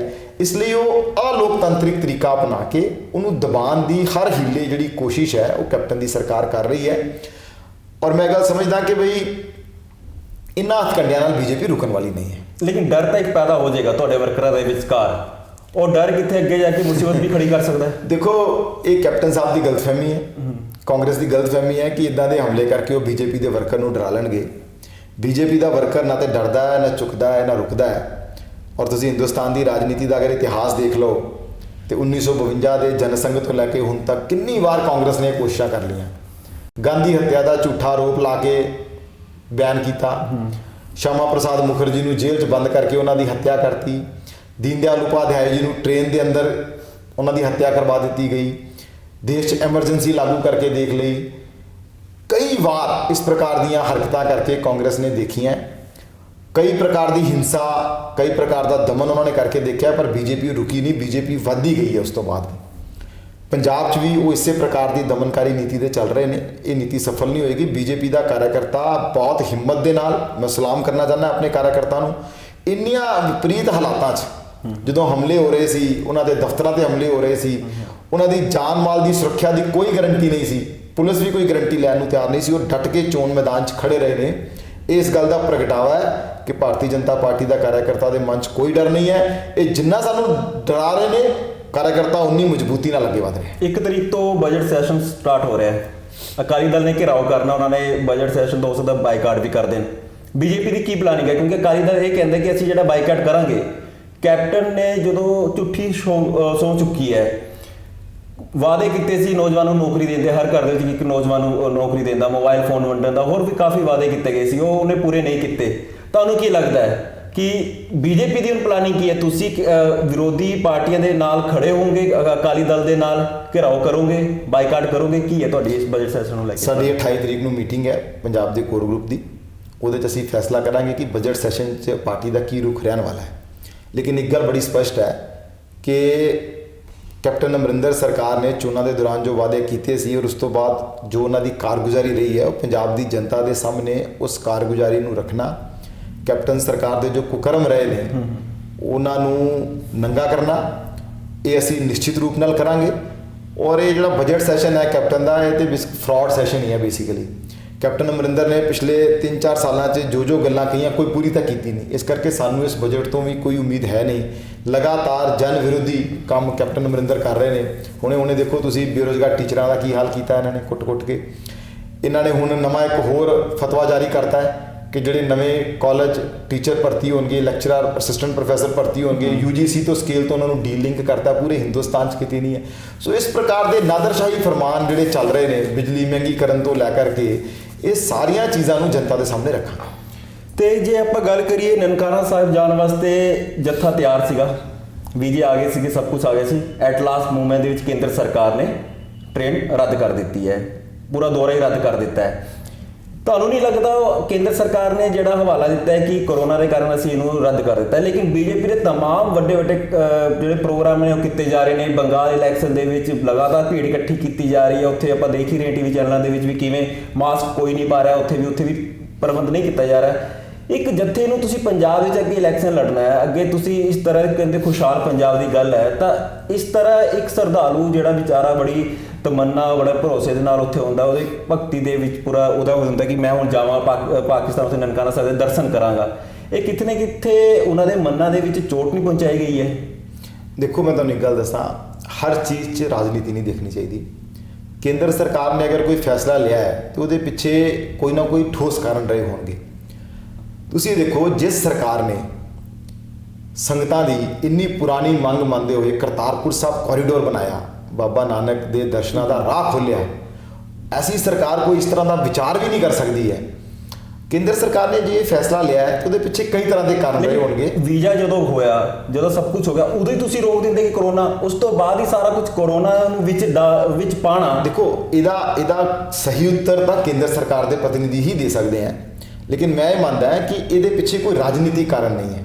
ਇਹਦੇ ਪਿੱਛੇ ਜੋ ਵੀ ਕਾਰਨ ਰਹੇ ਹੋਣਗੇ ਉਹ ਦੇਸ਼ ਦੀ ਸੁਰੱਖਿਆ ਨਾਲ, ਸ਼ਰਧਾਲੂਆਂ ਦੀ ਸੁਰੱਖਿਆ ਨਾਲ ਜੁੜੇ ਕਾਰਨ ਹੀ ਰਹੇ ਹੋਣਗੇ। ਔਰ ਮੈਨੂੰ ਲੱਗਦਾ ਕੇਂਦਰ ਸਰਕਾਰ ਜਾਂ ਵਿਦੇਸ਼ ਮੰਤਰਾਲਾ ਜਲਦੀ ਉਹਨੂੰ ਸਪਸ਼ਟ ਕਰੇ। ਤੁਹਾਡੇ ਹਿਸਾਬ ਨਾਲ ਕੀ ਲੱਗਦਾ ਕਿ ਇਹ ਰੋਕਣੀ ਚਾਹੀਦੀ ਸੀ ਯਾਤਰਾ? ਵੈਸੇ ਦੇਖੋ, ਅਗਰ ਕੇਂਦਰ ਸਰਕਾਰ ਨੇ ਕੋਈ ਕੰਮ ਕੀਤਾ ਹੈ ਤੇ ਮੈਨੂੰ ਲੱਗਦਾ ਹੈ ਕਿ ਉਹਨਾਂ ਨੇ ਸੋਚ ਵਿਚਾਰ ਕੇ ਸਾਰੇ ਪਹਿਲੂਆਂ ਨੂੰ ਵਿਚਾਰ ਕਰਕੇ ਕੀਤਾ ਹੋਏਗਾ। ਅਸੀਂ ਆਪਣੇ ਦੇਸ਼ ਦੇ ਕਿਸੇ ਵੀ ਨਾਗਰਿਕ ਦਾ ਨੁਕਸਾਨ, ਦੇਸ਼ ਦੀ ਸੁਰੱਖਿਆ ਨਾਲ ਨੁਕਸਾਨ ਕਿਉਂ ਕਰਨਾ ਚਾਹਾਂਗੇ ਸਰਕਾਰ? ਇਸ ਕਰਕੇ ਉਹਨੂੰ ਉਸ ਸਪਿਰਿਟ 'ਚ ਲੈਣਾ ਚਾਹੀਦਾ ਹੈ। ਔਰ ਜਦੋਂ ਮਾਹੌਲ ਠੀਕ ਹੋਏਗਾ, ਸਾਡੀ ਸਰਕਾਰ ਤੇ ਪ੍ਰਤੀਬੱਧ ਹੈ। ਅਸੀਂ ਤੇ ਲਗਾਤਾਰ, ਤੁਸੀਂ ਦੇਖੋ, ਕਰਤਾਰਪੁਰ ਸਾਹਿਬ ਕੋਰੀਡੋਰ ਬਣਾ ਕਰਕੇ ਪੰਜਾਬੀਆਂ ਨੂੰ ਅਸੀਂ ਖੁੱਲ੍ਹੇ ਦਰਸ਼ਨ ਦੀਦਾਰ ਦਾ ਮੌਕਾ ਭਾਰਤੀ ਜਨਤਾ ਪਾਰਟੀ ਦੀ ਸਰਕਾਰ ਨੇ ਦਿੱਤਾ ਹੈ। ਇਸ ਕਰਕੇ ਇਹਦੇ 'ਚ ਰਾਜਨੀਤੀ ਦੇਖਣਾ ਮੈਨੂੰ ਲੱਗਦਾ ਥੋੜ੍ਹੀ ਜਿਹੀ ਨਿਆਂ ਨਹੀਂ ਹੋਏਗਾ। ਕਿ ਕਿਸਾਨਾਂ ਦੇ ਮਾਮਲੇ ਵਿੱਚ ਤੁਸੀਂ ਟੂਲ ਕਿਟ ਦਾ ਬੜਾ ਸੁਣਿਆ ਹੋਣਾ। ਪਟਿਆਲਾ ਹਾਊਸ ਕੋਰਟ ਤੋਂ ਦਿਸ਼ਾ ਰਾਵੀ ਨੂੰ ਜ਼ਮਾਨਤ ਵੀ ਦੇ ਦਿੱਤੀ ਗਈ ਹੈ। ਜੱਜ ਦਾ ਜਿਹੜਾ ਫੈਸਲਾ ਸੀ ਉਹਦੇ ਵਿੱਚ ਇਹ ਕਿਹਾ ਗਿਆ ਸੀਗਾ ਕਿ ਟੂਲ ਕਿਟ ਦਾ ਕਿੱਥੇ ਵੀ ਪੁਲਿਸ ਪ੍ਰੂਫ ਨਹੀਂ ਦੇ ਸਕੀ ਹੈ ਕਿ ਇਹ ਦੇਸ਼ ਧਰੋਹੀ ਦਾ ਕੋਈ ਲਿੰਕ ਹੈ ਜਾਂ ਫਿਰ ਇਹਦਾ ਦਿੱਲੀ ਹਿੰਸਾ ਦੇ ਨਾਲ ਕੋਈ ਲਿੰਕ ਹੈ। ਕੀ ਮੰਨਦੇ ਹੋ ਕਿ ਹਰ ਚੀਜ਼ ਦੇ ਵਿੱਚ ਕੋਈ ਵੀ ਅੰਦੋਲਨ ਹੁੰਦਾ ਹੈ, ਉਹਦੇ ਵਿੱਚ ਦੇਸ਼ ਪੱਤਰਕਾਰ ਵੀ ਜੇ ਕੋਈ ਬੋਲਦਾ ਹੈ, ਸਰਕਾਰ ਦੇ ਖਿਲਾਫ ਜੇ ਕੁਝ ਲਿਖਦਾ ਹੈ, ਤਾਂ ਤੁਰੰਤ ਉਸਦੇ ਖਿਲਾਫ ਦੇਸ਼ ਧਰੋਹੀ ਦਾ ਮਾਮਲਾ ਦਰਜ ਕਰ ਲਿਆ ਜਾਂਦਾ ਹੈ। ਇਹ ਨਹੀਂ ਲੱਗਦਾ ਕਿ ਹੁਣ ਕਿਤਨੇ ਦੇਸ਼ ਧਰੋਹੀ ਦੀ ਜਿਹੜੀ ਧਾਰਾ ਹੈਗੀ ਆ ਉਹਦਾ ਗਲਤ ਮਿਸਯੂਜ਼ ਕੀਤਾ ਜਾ ਰਿਹਾ? ਐਸਾ ਹੈ ਕਿ ਜਿਹੜੇ ਤੁਸੀਂ ਮਾਮਲੇ ਦਾ ਜ਼ਿਕਰ ਕੀਤਾ ਉਹ ਤੇ ਕੋਰਟ 'ਚ ਹੈ, ਮੈਂ ਜ਼ਿਆਦਾ ਉੱਤੇ ਟਿੱਪਣੀ ਨਹੀਂ ਕਰਨੀ, ਲੇਕਿਨ ਤੁਸੀਂ ਮੈਨੂੰ ਇਹ ਗੱਲ ਦੱਸੋ, ਹਜ਼ਾਰਾਂ ਦੀ ਗਿਣਤੀ 'ਚ ਲੋਕ ਪ੍ਰਦਰਸ਼ਨ ਕਰ ਰਹੇ ਨੇ ਹਾਈਵੇ ਜਾਮ ਕਰਕੇ, ਰੋਜ਼ ਮੋਦੀ ਸਰਕਾਰ ਦੇ ਪੁਤਲੇ ਚੱਲ ਰਹੇ ਨੇ, ਉਹਨਾਂ ਦੇ ਖਿਲਾਫ ਕੀ ਬੋਲਿਆ ਜਾ ਰਿਹਾ, ਕਿਸੇ ਤੇ ਕੋਈ ਕੇਸ ਦਰਜ ਹੋਇਆ? ਜਿੰਨੀ ਆਜ਼ਾਦੀ ਬੋਲਣ ਦੀ ਆਪਣੇ ਦੇਸ਼ 'ਚ ਹੈ, ਜਿੰਨੀ ਲੋਕਤੰਤਰ ਆਪਣੇ ਦੇਸ਼ 'ਚ ਹੈ, ਮੈਨੂੰ ਨਹੀਂ ਲੱਗਦਾ ਦੁਨੀਆ ਦੇ ਕਿਸੇ ਦੇਸ਼ 'ਚ ਹੋਏਗਾ। ਤੁਸੀਂ ਦੁਨੀਆ ਦਾ ਪਿਛਲੇ 20-25 ਸਾਲ ਦਾ ਰਿਕਾਰਡ ਕੱਢ ਕੇ ਦੱਸ ਦਿਓ ਕਿ ਦੁਨੀਆ ਦੇ ਕਿਸ ਵੱਡੇ ਦੇਸ਼ 'ਚ ਰਾਸ਼ਟਰੀ ਨੈਸ਼ਨਲ ਕੈਪੀਟਲ ਨੂੰ ਜਾਣ ਵਾਲਾ ਹਾਈਵੇ ਬੰਦ ਕਰਕੇ ਪ੍ਰਦਰਸ਼ਨ ਚੱਲ ਰਿਹਾ ਹੋਵੇ ਔਰ ਉਸ ਦੇਸ਼ ਨੇ ਕਰਨ ਦਿੱਤਾ ਹੋਵੇ। ਇੱਕ ਵੀ ਉਦਾਹਰਨ ਦੱਸ ਦੇਣਾ ਅਸੀਂ ਦਿੱਤਾ। ਲੇਕਿਨ ਉਹਨਾਂ ਨੂੰ ਰੋਕਣ ਵਾਸਤੇ ਵੀ ਕਿੱਲਾ ਲਾ ਦਿੱਤੀਆਂ ਗਈਆਂ ਉੱਥੇ। ਕਿੱਲਾ ਉਹਨਾਂ ਨੂੰ ਰੋਕਣ ਲਈ ਨਹੀਂ ਲਾਈਆਂ, ਕਿੱਲਾ ਸੁਰੱਖਿਆ ਲਈ। ਦੇਖੋ, ਜੋ ਕੁਛ 26 ਜਨਵਰੀ ਨੂੰ ਲਾਲ ਕਿਲ੍ਹੇ 'ਚ ਹੋਇਆ, ਇੱਕ ਤਰਫ ਸਾਰੇ ਵਿਪਕਸ਼ੀ ਦਲ, ਵਿਰੋਧੀ ਧਿਰਾਂ, ਈਵਨ ਕਿਸਾਨ ਯੂਨੀਅਨ ਦੇ ਆਗੂ ਵੀ ਇਹ ਗੱਲ ਕਹਿੰਦੇ ਰਹੇ ਕਿ ਵੀ ਸਰਕਾਰ ਨੇ ਕਿਉਂ ਉੱਥੇ ਪ੍ਰਬੰਧ ਨਹੀਂ ਕੀਤੇ, ਕਿਉਂ ਨਹੀਂ ਰੋਕਿਆ ਗਿਆ, ਕਿਉਂ ਲੋਕਾਂ ਨੂੰ ਲਾਲ ਕਿਲ੍ਹੇ ਜਾਣ ਦਿੱਤਾ ਗਿਆ। ਜੇ ਸਰਕਾਰ ਨਹੀਂ ਰੋਕਦੀ ਤਾਂ ਸਰਕਾਰ ਤੇ ਆਰੋਪ ਵੀ ਤੁਸੀਂ ਕਿਉਂ ਜਾਣ ਦਿੰਦੇ ਹੋ। ਜੇ ਸਰਕਾਰ ਥੋੜੀ ਸਖਤੀ ਕਰਦੀ ਹੈ, ਸੁਰੱਖਿਆ ਲਈ ਕਦਮ ਉਠਾਉਂਦੀ ਹੈ, ਤੇ ਫਿਰ ਸਰਕਾਰ ਨੂੰ ਕਹਿੰਦੇ ਹੋ ਤੁਸੀਂ ਕਿਉਂ ਰੋਕ ਰਹੇ ਹੋ। ਇਸ ਕਰਕੇ ਮੈਨੂੰ ਲੱਗਦਾ ਹੈ ਕਿ ਦੋਨਾਂ ਗੱਲਾਂ 'ਚ ਫੈਸਲਾ ਕਰਨਾ ਪਏਗਾ ਇਹਨਾਂ ਨੂੰ ਕਿ ਇਹ ਸਰਕਾਰ ਤੋਂ ਕੀ ਚਾਹੁੰਦੇ ਨੇ। ਤੁਹਾਨੂੰ ਮੈਂ ਇੱਕ ਗੱਲ ਹੋਰ ਦੱਸ ਦਿਆਂ, ਤੁਸੀਂ ਇਸ ਗੱਲ ਦਾ ਜ਼ਿਕਰ ਕੀਤਾ, ਜਿਸ ਦਿਨ 26 ਜਨਵਰੀ ਦੀ ਹਿੰਸਾ ਹੋਈ ਉਸ ਦਿਨ ਕਿਸਾਨ ਯੂਨੀਅਨ ਦੇ ਨੇਤਾਵਾਂ ਦੀਆਂ ਸਟੇਟਮੈਂਟ, ਕਾਂਗਰਸ ਦੀਆਂ, ਵਿਰੋਧੀ ਧਿਰਾਂ ਦੀਆਂ ਸਟੇਟਮੈਂਟ ਦੇਖ ਲਓ। ਜਿਨ੍ਹਾਂ ਲੋਕਾਂ ਬਾਰੇ ਇਹ ਗੱਲ ਕਹੀ ਗਈ ਕਿ ਬਈ ਇਸ ਸਪਸ਼ਟ ਆਰੋਪ ਸਰਕਾਰ ਤੇ ਲਾਤਾ ਕਿ ਸਰਕਾਰ ਦੇ ਏਜੰਟ ਸੀ, ਸਰਕਾਰ ਨੇ ਕਿਸਾਨ ਅੰਦੋਲਨ ਨੂੰ ਬਦਨਾਮ ਕਰਨ ਲਈ ਸਭ ਕੀਤਾ ਹੈ। ਔਰ ਅੱਜ ਜਦੋਂ ਉਹਨਾਂ ਹਿੰਸਾ ਦੇ ਆਰੋਪੀਆਂ ਨੂੰ ਵੀਡੀਓ ਦੇ ਮਾਧਿਅਮ ਨਾਲ, ਵੀਡੀਓ ਹੈ ਨਾ ਹਿੰਸਾ ਦੀਆਂ ਤੇ, ਉਹਨਾਂ ਵੀਡੀਓ 'ਚੋਂ ਛਾਂਟ ਕੇ ਉਹਨਾਂ ਦੀਆਂ ਫੋਟੋਆਂ ਜਾਰੀ ਹੋ ਰਹੀਆਂ, ਜਦੋਂ ਉਹਨਾਂ ਤੇ ਕਾਰਵਾਈ ਹੋ ਰਹੀ ਹੈ, ਜਦੋਂ ਉਹਨਾਂ ਦੇ ਖਿਲਾਫ ਐਕਸ਼ਨ ਹੋ ਰਿਹਾ ਹੈ, ਤੇ ਅੱਜ ਫਿਰ ਇਹ ਗੱਲ ਕਹੀ ਜਾ ਰਹੀ ਹੈ ਜੀ ਸਰਕਾਰ ਜੋ ਹੈ ਉਹ ਦਮਨ ਕਰ ਰਹੀ ਹੈ। ਉਹਨਾਂ ਦੀ ਪੈਰਵਾਈ ਲਈ ਵਕੀਲਾਂ ਦੇ ਖੜੇ ਕੀਤੇ ਜਾ ਰਹੇ ਨੇ, ਉਹਨਾਂ ਦੇ ਸਮਰਥਨ 'ਚ ਜਲੂਸ ਕੱਢੇ ਜਾ ਰਹੇ ਨੇ, ਉਹਨਾਂ ਦੇ ਸਮਰਥਨ 'ਚ ਰੈਲੀਆਂ ਹੋ ਰਹੀਆਂ। ਸੋ ਇਸ ਕਰਕੇ ਆਪਣੀ ਸੁਵਿਧਾ ਅਨੁਸਾਰ ਇਹ ਚੀਜ਼ਾਂ ਨੂੰ ਬਦਲਦੇ ਰਹਿੰਦੇ ਆ। ਤੇ 2022 ਦਾ ਇਲੈਕਸ਼ਨ ਪੱਕਾ ਇਹ ਸਿਓਰਟੀ ਹੈ ਕਿ ਬੀਜੇਪੀ ਇਕੱਲੀ ਲੜੇਗੀ? ਕਿਉਂਕਿ ਸੁਣਨ ਦੇ ਵਿੱਚ ਇਹ ਆ ਰਿਹਾ ਹੈ, ਕਾਂਗਰਸ ਦੇ ਸੁਨੀਲ ਜਾਖੜ ਜੀ ਨੇ ਉਹ ਕਹਿੰਦੇ ਨੇ ਕਿ ਬੀਜੇਪੀ ਅੱਗੇ ਅਕਾਲੀ ਦਲ ਨਾਲ ਫਿਰ ਗੱਠਜੋੜ ਕਰ ਲੂਗੀ, ਇਹ ਤਾਂ ਸਿਰਫ ਇੱਕ ਉਹਨਾਂ ਦਾ ਬਹਾਨਾ ਸੀਗਾ। ਸੁਨੀਲ ਜਾਖੜ ਸਾਹਿਬ ਨੂੰ ਤਾਂ ਦਿਨੇ ਰਾਤੀ ਅੱਜਕੱਲ ਬੀਜੇਪੀ ਦੀ ਸੁਪਨੇ ਆਉਂਦੇ ਹੈ, ਕਿਉਂਕਿ ਉਹ ਠੀਕ ਵੀ ਹੈ ਵਿਚਾਰੇ। ਜਿੰਨੀ ਬੁਰੀ ਤਰ੍ਹਾਂ ਪਿਛਲੀ ਵਾਰ ਬੋਰ 'ਚ ਹਾਰੇ, ਕਾਂਗਰਸ ਦੀ ਇੰਨੀ ਵੇਵ ਸੀਗੀ, ਉਹਦੇ 'ਚ ਵੀ ਬੋਰ 'ਚ ਹਾਰ ਗਏ। ਇਸ ਵਾਰ ਪੰਜਾਬ 'ਚ ਫਿਰ ਕਾਂਗਰਸ ਕਿੰਨੀਆਂ ਸੀਟਾਂ ਜਿੱਤੀ, ਔਰ ਉਹ ਵਿਚਾਰੇ ਬਹੁਤ ਬੁਰੀ ਤਰ੍ਹਾਂ ਉੱਥੋਂ ਸਨੀ ਦਿਓਲ ਕੋਲੋਂ ਹਾਰ ਗਏ। ਉਹ ਜਿਹੜੀ ਹਾਰ ਹੈ ਨਾ, ਮੈਨੂੰ ਲੱਗਦਾ ਉਹ ਹਤਾਸ਼ਾ 'ਚ ਸੁਨੀਲ ਜਾਖੜ ਜੀ ਜਿਹੜੇ ਆ ਥੋੜ੍ਹੇ ਜਿਹੇ ਵਿਚਲਿਤ ਨੇ, ਇਸ ਕਰਕੇ ਉਹ ਅਣਡਿਸੈਂਟ ਬਿਆਨ ਦਿੰਦੇ ਰਹਿੰਦੇ ਨੇ। ਜਿੱਥੋਂ ਤੱਕ ਭਾਰਤੀ ਜਨਤਾ ਪਾਰਟੀ ਦੀ ਗੱਲ ਹੈ, ਭਾਰਤੀ ਜਨਤਾ ਪਾਰਟੀ ਗੱਠਜੋੜ 'ਚ ਰਹੀ ਹੈ, ਲੇਕਿਨ ਅੱਜ ਅਕਾਲੀ ਦਲ ਕੋਈ ਗੱਠਜੋੜ ਨੂੰ ਛੱਡ ਗਿਆ। ਇਸ ਲਈ ਨਿਸ਼ਚਿਤ ਰੂਪ ਨਾਲ ਹੁਣ ਭਾਰਤੀ ਜਨਤਾ ਪਾਰਟੀ 100 ਦੀਆਂ 117 ਸੀਟਾਂ ਲੜ ਰਹੀ ਹੈ। ਗੱਠਜੋੜ ਦੁਬਾਰਾ ਹੋਣ ਦਾ ਕੋਈ ਸਵਾਲ ਪੈਦਾ ਨਹੀਂ ਹੁੰਦਾ। ਅਸੀਂ ਪੂਰੀ ਤਿਆਰੀ ਕਰ ਰਹੇ ਹਾਂ। ਅਸੀਂ ਸਾਰੀਆਂ ਵਿਧਾਨ ਸਭਾ ਸੀਟਾਂ ਤੇ ਇੰਚਾਰਜ ਲਗਾਤੇ ਹੈ, ਔਰ ਅਗਲੇ 2-3 ਮਹੀਨਿਆਂ 'ਚ ਉੱਥੋਂ ਕੌਣ-ਕੌਣ ਯੋਗ ਉਮੀਦਵਾਰ ਹੋ ਸਕਦਾ ਹੈ, ਉਹਦੀ ਸਕਰੀਨਿੰਗ ਦਾ ਕੰਮ ਸ਼ੁਰੂ ਹੋਏਗਾ। ਅਸੀਂ ਆਪਣੇ ਪਾਰਟੀ ਦੇ ਢਾਂਚੇ ਨੂੰ 117 ਵਿਧਾਨ ਸਭਾ 'ਚ ਮਜ਼ਬੂਤ ਕਰਨ ਲਈ ਵੀ ਪੂਰੀਆਂ ਡਿਊਟੀਆਂ ਲਗਾਤੀਆਂ, ਔਰ ਇਹਦਾ ਤੁਸੀਂ ਦੇਖ ਹੀ ਲਿਆ। ਅਸੀਂ 1100 ਤੋਂ ਵੱਧ ਸੀਟਾਂ ਪੰਜਾਬ 'ਚ ਅਗਰ ਕਾਰਪੋਰੇਸ਼ਨ ਦੀਆਂ ਲੜੀਆਂ ਇਹਨਾਂ ਹਾਲਾਤਾਂ 'ਚ ਵੀ ਮਿਊਨਿਸਪੈਲਿਟੀਜ਼ ਦੀਆਂ, ਤੇ ਉਹ ਸਾਡੀ 2022 ਦੀ ਤਿਆਰੀ ਵਾਸਤੇ ਸੀ। ਅਸੀਂ 2022 'ਚ ਆਪਣੇ ਕੈਡਰ ਨੂੰ ਐਕਟਿਵ ਕਰਨ ਲਈ ਹੀ ਉਹ ਚੋਣਾਂ ਲੜੀਆਂ ਹੈ। ਸੋ ਅਸੀਂ ਪੂਰੀ ਤਰ੍ਹਾਂ ਤਿਆਰ ਹਾਂ। ਬੀਜੇਪੀ ਇਕੱਲੀ ਚੁਣਾਵ ਲੜੇਗੀ, ਜਿੱਤੇਗੀ। ਪਿਛਲੇ ਵਿਧਾਨ ਸਭਾ ਚੋਣਾਂ ਦੇ ਦੌਰਾਨ ਕੈਪਟਨ ਸਾਹਿਬ ਨੇ ਕਿਹਾ ਸੀਗਾ ਕਿ ਉਹਨਾਂ ਦਾ ਆਖਰੀ ਚੋਣ ਹੋਊਗਾ, ਇਸ ਤੋਂ ਬਾਅਦ ਉਹ ਚੋਣ ਨਹੀਂ ਲੜਨਗੇ। ਲੇਕਿਨ ਆਹ ਸ਼ਹਿਰੀ ਸਰਕਾਰ ਦੇ ਨਤੀਜੇ ਤੋਂ ਬਾਅਦ ਕਾਂਗਰਸ ਦੇ ਪੰਜਾਬ ਦੇ ਪ੍ਰਭਾਰੀ ਹਰੀਸ਼ ਰਾਵਤ ਨੇ ਸਾਫ਼ ਕਹਿ ਦਿੱਤਾ ਉਹਨਾਂ ਨੇ ਕਿ ਜਿਹੜਾ ਸਾਡਾ ਚਿਹਰਾ ਹੋਣਗੇ ਉਹ ਕੈਪਟਨ ਸਾਹਿਬ ਹੀ ਹੋਣਗੇ। ਕੀ ਲੱਗਦਾ ਹੈ ਹੁਣ ਤੁਹਾਨੂੰ ਕਿ ਦੇਖੋ, ਇਹ ਤਾਂ ਕਾਂਗਰਸ ਦਾ ਅੰਦਰੂਨੀ ਮਾਮਲਾ ਹੈ। ਕਾਂਗਰਸ ਕਿਸ ਨੂੰ ਮੁੱਖ ਮੰਤਰੀ ਦੇ ਚਿਹਰੇ ਦੇ ਰੂਪ 'ਚ ਪੇਸ਼ ਕਰਦੀ ਹੈ, ਅਸੀਂ ਤਾਂ ਆਪਣੀ ਚਿੰਤਾ ਕਰਦੇ ਹਾਂ। ਲੇਕਿਨ ਮੈਨੂੰ ਐਸਾ ਲੱਗਦਾ ਹੈ ਕਿ ਕੈਪਟਨ ਸਾਹਿਬ ਥੋੜੀ ਜਲਦਬਾਜ਼ੀ 'ਚ ਨੇ, ਔਰ ਉਹ ਸਵੈੰਭੂ ਸੈਲਫ ਡਿਕਲੇਅਰਡ ਕੈਂਡੀਡੇਟ ਬਣ ਗਏ ਨੇ 2022 ਲਈ। ਉਹਨਾਂ ਨੇ ਕੈਂਪੇਨ ਵੀ ਲਾਂਚ ਕਰਤੀ ਹੈ। ਪਰ ਕਾਂਗਰਸ ਜਿਸ ਪ੍ਰਕਾਰ ਦਾ ਕਲਚਰ ਹੈ, ਗਾਂਧੀ ਪਰਿਵਾਰ ਦੀ ਜਿਸ ਪ੍ਰਕਾਰ ਦੀ ਪਿਛਲੇ ਦਿਨਾਂ 'ਚ ਕਾਰਗੁਜ਼ਾਰੀਆਂ ਰਹੀਆਂ, ਮੈਨੂੰ ਲੱਗਦਾ ਨਹੀਂ ਕਿ ਕੈਪਟਨ ਸਾਹਿਬ ਦਾ ਰਾਹ ਇੰਨਾ ਸੌਖਾ ਹੈ, ਕਿਉਂਕਿ ਬਹੁਤ ਸਾਰੇ ਹੋਰ ਨੇਤਾ ਵੀ ਪੱਟਾਂ ਦੇ ਥਾਪੀ ਮਾਰ ਰਹੇ ਨੇ ਕਿ ਸਾਨੂੰ ਗਾਂਧੀ ਪਰਿਵਾਰ ਦਾ ਆਸ਼ੀਰਵਾਦ ਹੈ। ਸੋ ਸਾਡੀਆਂ ਸ਼ੁਭ ਇੱਛਾਵਾਂ ਨੇ ਕੈਪਟਨ ਸਾਹਿਬ ਲਈ। ਕੋਈ ਵੀ ਚਿਹਰਾ ਆਏ, ਭਾਰਤੀ ਜਨਤਾ ਪਾਰਟੀ ਉਹਦਾ ਮੁਕਾਬਲਾ ਕਰਨ ਲਈ ਪੂਰੇ ਤਰੀਕੇ ਨਾਲ ਤਿਆਰ ਹੈ। ਇੱਕ ਆਖਰੀ ਸਵਾਲ ਇਹ ਕਿ 2022 ਦਾ ਮੇਨ ਏਜੰਡਾ ਕੀ ਰਹੇਗਾ ਪੰਜਾਬ ਦੇ ਵਾਸਤੇ? 2022 ਸਾਡਾ ਮੇਨ ਏਜੰਡਾ ਹੈ ਪੰਜਾਬ ਦੀ ਖੁਸ਼ਹਾਲੀ। ਦੇਖੋ, ਪੰਜਾਬ ਬਹੁਤ ਰਾਸ਼ਟਰਵਾਦੀ ਸਰਕਾਰ ਤਾਂ ਹੈ ਹੀ ਹੈ, ਲੇਕਿਨ ਪੰਜਾਬ ਨੂੰ ਇਸ ਵੇਲੇ ਜ਼ਰੂਰਤ ਹੈ ਇੱਕ ਇਮਾਨਦਾਰ ਸਰਕਾਰ ਦੀ, ਇੱਕ ਪਾਰਦਰਸ਼ੀ ਸਰਕਾਰ ਦੀ। ਤੁਸੀਂ ਦੇਖੋ ਪੰਜਾਬ ਦੀ ਹਾਲਤ ਕੀ ਹੈ। ਬਹੁਤ ਦਹਾਕਿਆਂ ਬਾਅਦ ਪੰਜਾਬ ਦੀ ਜਿਹੜੀ ਪਰ ਕੈਪੀਟਾ ਇਨਕਮ ਹੈ ਉਹ ਨੈਸ਼ਨਲ ਐਵਰੇਜ ਤੋਂ ਵੀ ਥੱਲੇ ਚਲੇ ਗਈ ਹੈ। ਪੰਜਾਬ ਉਹ ਸੂਬਾ ਰਿਹਾ ਹੈ ਜਿਹਨੇ ਕਈ ਦਹਾਕਿਆਂ ਤੱਕ ਲੀਡ ਕੀਤਾ ਹੈ ਪਰ ਕੈਪੀਟਾ ਇਨਕਮ ਦੇ ਮਾਮਲੇ 'ਚ ਹਿੰਦੁਸਤਾਨ ਨੰਬਰ 1 ਪ੍ਰਦੇਸ਼ ਰਿਹਾ, ਸੂਬਾ ਰਿਹਾ ਹੈ। ਅੱਜ ਉਹ ਨੈਸ਼ਨਲ ਐਵਰੇਜ ਤੋਂ ਥੱਲੇ ਚੱਲ ਗਿਆ। ਇਹਦਾ ਮਤਲਬ ਇਹ ਹੈ ਕਿ ਪੰਜਾਬ ਦਾ ਜੋ ਇੱਕ ਆਮ ਵਿਅਕਤੀ ਹੈ, ਮੈਂ ਜਾਂ ਤੁਸੀਂ ਉਹ ਅੱਜ ਦੇਸ਼ ਦੇ ਆਮ ਵਿਅਕਤੀ ਨਾਲੋਂ ਗਰੀਬ ਹੋ ਗਿਆ ਹੈ। ਪੰਜਾਬ 'ਚ ਉਦਯੋਗ ਲਗਾਤਾਰ ਪਲਾਇਨ ਕਰ ਰਹੇ ਨੇ, ਇੰਡਸਟਰੀ ਕੋਈ ਨਵੀਂ ਆ ਨਹੀਂ ਰਹੀ ਹੈ, ਔਰ ਜਿਸ ਪ੍ਰਕਾਰ 4-5 ਮਹੀਨੇ 'ਚ ਵਾਤਾਵਰਣ ਬਣਾਇਆ ਕੈਪਟਨ ਅਮਰਿੰਦਰ ਨੇ, ਉਹਦੇ ਕਰਕੇ ਜਿੰਨੇ ਇਨਵੈਸਟਰ ਪੰਜਾਬ ਆਉਣਾ ਚਾਹੁੰਦੇ ਸੀ ਉਹ ਸਭ ਦੌੜ ਗਏ ਨੇ।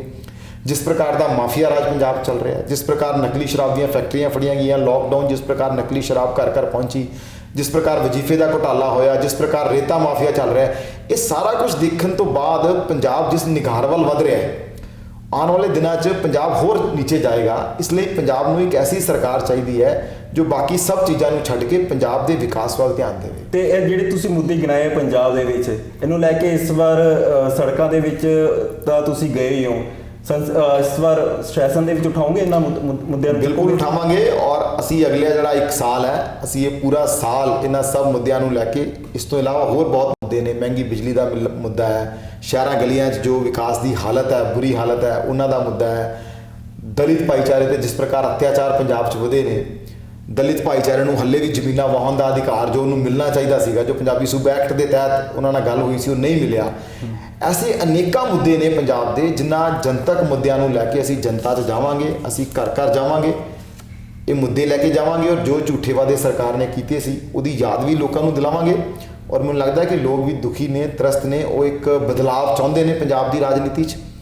ਔਰ ਵਿਰੋਧੀ ਧਿਰਾਂ 'ਚ ਇੱਕ ਤਰ੍ਹਾਂ ਦਾ ਮੈਂ ਅਗਰ ਕਹਾਂ ਕਿ ਬਈ ਇਸ ਵੇਲੇ ਇੱਕ ਵੈਕਿਊਮ ਹੈ ਪੰਜਾਬ ਦੀ ਰਾਜਨੀਤੀ 'ਚ, ਸੋ ਉਸ ਵੈਕਿਊਮ ਨੂੰ ਫਿਲ ਕਰਨ ਲਈ ਭਾਰਤੀ ਜਨਤਾ ਪਾਰਟੀ ਬੜੀ ਦ੍ਰਿੜ ਨਿਸ਼ਚੇ ਦੇ ਨਾਲ ਅੱਗੇ ਵਧ ਰਹੀ ਹੈ। ਔਰ ਮੈਨੂੰ ਉਮੀਦ ਹੈ ਕਿ ਪੰਜਾਬ ਦੀ ਜਨਤਾ ਜਿਹੜੀ ਹੈ ਉਹ ਸਾਡੀਆਂ ਗੱਲਾਂ ਨੂੰ ਸੁਣੇਗੀ ਵੀ, ਗੰਭੀਰਤਾ ਨਾਲ ਲਏਗੀ ਵੀ, ਔਰ ਸਾਨੂੰ ਸਮਰਥਨ ਵੀ ਦੇਗੀ।